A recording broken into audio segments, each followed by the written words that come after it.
Hello, everyone. My name is Maureen Momanyi.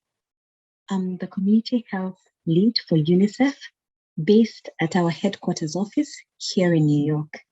It is indeed such a great pleasure and an honor to be with you today and to share with you an overview of my WomenLift leadership project titled Strengthening Approaches to Tracking Country Progress in Institutionalizing Community Health. Let me start off by sharing a bit about what the challenge is.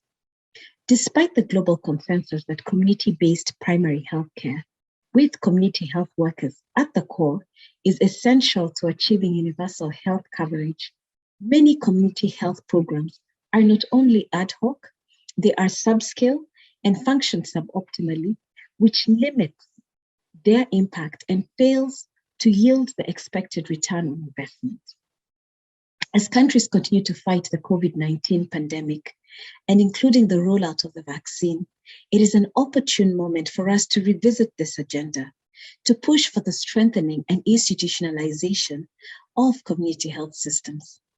And one smart way of doing this is through the use of data and data analytics to measure performance, to track progress, and increase accountability whilst enhancing advocacy.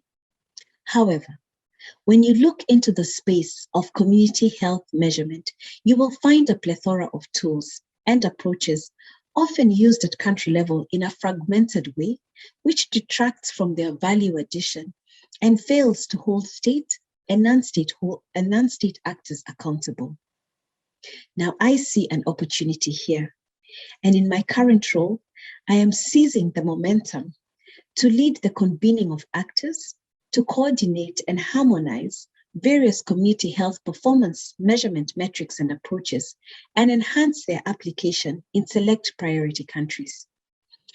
I seek to address the questions here, the key one being, how can we support countries in tracking and giving visibility to the progress in strengthening and institutionalizing their community health systems? With two key sub-questions. The first is, there are existing measurement approaches and tools, but how can we harmonize them and support their country adaptation? And the second piece, which is really close to my heart, is around how can we look at these measurement metrics and incorporate a gender and equity lens. So I looked at the interventions linked to addressing these questions into four key buckets.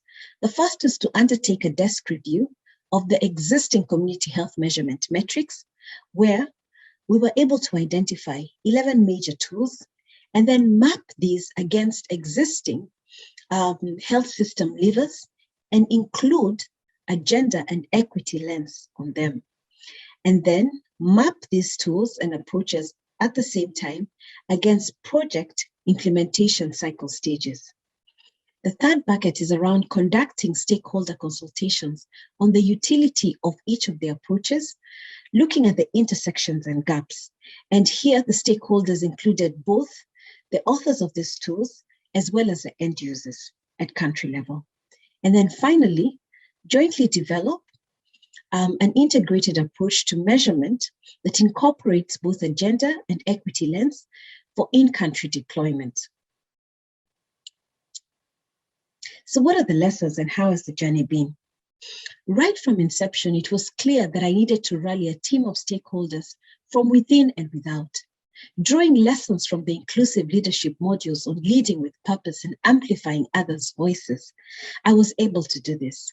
I was able to tap into the strength of my internal team of stakeholders, and we were then able to conduct the desk review and mapping exercise. As we moved to undertake the stakeholder consultations, the lessons from the WomenLift modules on strategic leadership were very key, specifically helping me to leverage my power. That was super instrumental, working to not only identify my powers, and the key one that I would want to highlight is really my networks and champions. And this enabled us to move this agenda for discussion at the global ICHC conference, giving visibility and increased buy-in into this agenda. And then we were able to consolidate and develop the harmonized approach. When I think of the next steps, which primarily is country adaptation of this harmonized approach, I am carrying with me 3 lessons. 1, it's a journey.